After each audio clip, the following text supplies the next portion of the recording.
420 హామీలిచ్చి ప్రజల్ని కాంగ్రెస్ మభ్యపెట్టిందన్నారు మాజీ మంత్రి కేటీఆర్. ఇచ్చిన హామీల్ని అమలు చేయకపోతే కాంగ్రెస్ వెంటపడతామని హెచ్చరించారు. అయితే ఏ పార్టీ ఎలాంటి ప్రజలకు తెలుసు కాబట్టో తీర్పు ఇచ్చారంటూ కౌంటర్ ఇస్తున్నారు మంత్రి సీతక్క.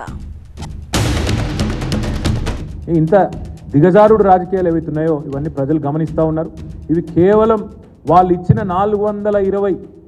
420 హామీలను ఎగేసేందుకే ఈ డైవర్షన్ డ్రామాలు ఆడుతున్నారని తెలంగాణ ప్రజలు పూర్తి స్థాయిలో ఇవాళ అభిప్రాయం కూడా వస్తూ ఉన్నారు.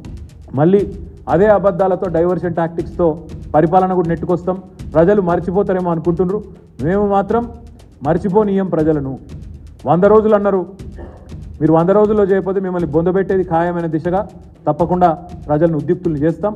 కౌంట్ డౌన్ ప్రారంభమైంది, 30 రోజులు అయిపోయింది, 70 రోజులే మిగిలింది. దళితుడే ముఖ్యమంత్రి అని చెప్పారు. 10 ఏళ్ళైనా కూడా మరి మీరు దానికి పూనుకోకుండా మూడోసారి కూడా మీరే ముఖ్యమంత్రి కావాలని చేసినటువంటి ఈ మోసం ప్రజలు మర్చిపోలేకనే అన్ని వర్గాల పార్టీ కాంగ్రెస్ పార్టీ అని కాంగ్రెస్ పార్టీకి అవకాశం ఇచ్చారు. 10 ఏళ్ళు దోచుకున్న దోపిడి దొంగలు మీరు అని ప్రజలు గ్రహించే మీరు 420 అని ప్రజలకు తెలుసు కాబట్టే 2004 నుంచి 14 వరకు ప్రజా సంక్షేమాన్ని గుర్తుపెట్టుకున్న ప్రజలు తెలంగాణ ఇచ్చినటువంటి కాంగ్రెస్ పార్టీకి అవకాశం ఇచ్చారు. ఎందుకు తట్టుకోలేకపోతున్నారని మేము అడుగుతున్నాం.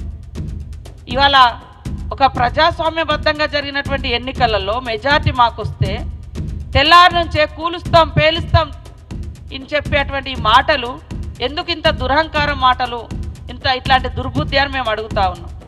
కాబట్టి 420 మీరు ఇచ్చినటువంటి హామీలు అమలు చేయకుండా 10 సంవత్సరాలు ఇష్టానుసారంగా గడీల పాలనను గల్లీ బిడ్డల మీద రుద్ది ఎంజాయ్ చేసింది మీరు.